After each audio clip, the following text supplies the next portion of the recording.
market outlook and what can we expect? How do we trade gold from here?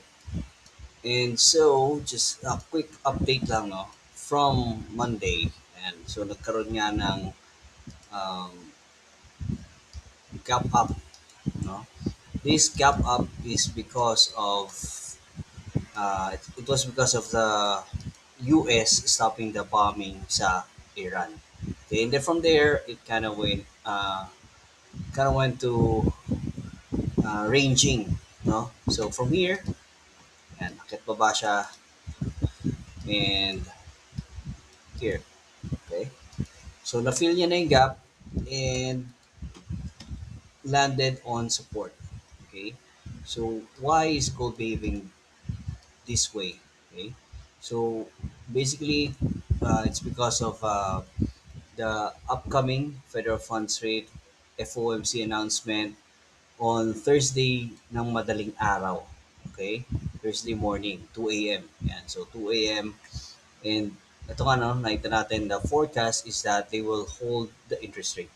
Okay? They're not gonna hike, but they're gonna hold the interest rate. So for me, it could be that the market has already priced in itong interest rate ito. So check natin, no? We are on a long-term bearish trend. And what I'm seeing here is that, so ito no, 4,000 psychological support is holding, right? So from here, it's already oversold, and and then from here, oversold, but it's slightly up, okay?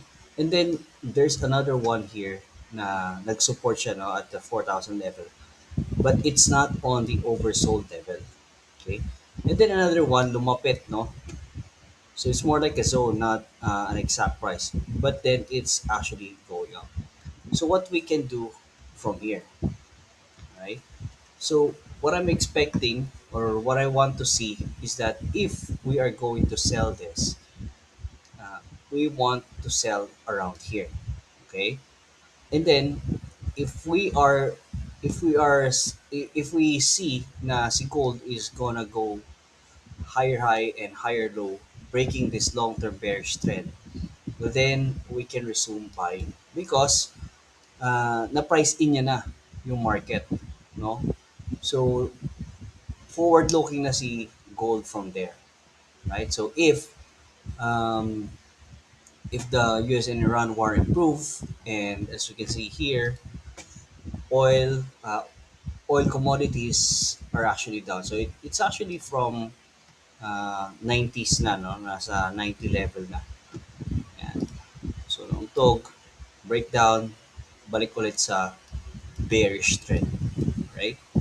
So from here, si dollar na lang talaga ang hinihintay natin. If dollar nauntog dito sa 101, no, 101,800, and it goes down, break this support, no? Ito, pag na-break niya yan, and then it goes back below 100, yan, it goes back below 100, then we can assume na si gold will probably go higher. Okay, so again, we're not really out of the woods yet if this goes up. What we want to see is that it goes around 4,500. No? At the very least, if those factors, if those um, scenarios nangyari, then 4,500 is just easy. No? So, nag-hold yung 4,000 psychological support, and it's not going lower with improving. So tingnan natin, no? And with improving macro, and no? So nagkakaroon na ng mga ano, no?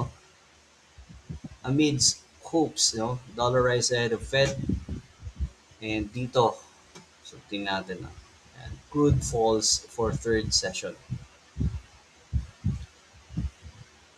And so oil edges lower as US Iran talks resume. Okay. So we really cannot tell for sure, but there's hope to this, no? So yung US and Iran war, because syempre sobrang depressing na yung nangyayari, and also sobrang bugbog na si Iran, no? So there's really nothing left for them but to give in and have a talk and have uh, an agreement with the US, right? So, but again, we really cannot predict that. We really cannot tell for sure. But that's what we are looking into. Okay, so sinusubaybayan talaga natin yan. So again, those are my outlook, no? So the condition is gold should break this 4,100 with conviction, no? And then keeps on making higher highs and higher lows. Okay, so 4,100 and then 4,200. If that happens, yan. So medyo ano na tayo, pwede na nating targetin itong mga nasa taas na to, no? With conviction. So again, if it goes to 4,500, then that's basically our limit, no? Mag-ingat na tayo dyan. Alright? And that's it for our gold outlook. Thank you so much for watching. And if you are interested to have trade ideas, trade signals, more trade ideas like this, and have an actual trade signals, no, yung kung saan tayo babuy, saan tayo mag-SL and TP, you can join our Telegram community. Nandiyan na yung link sa bio natin. See you there.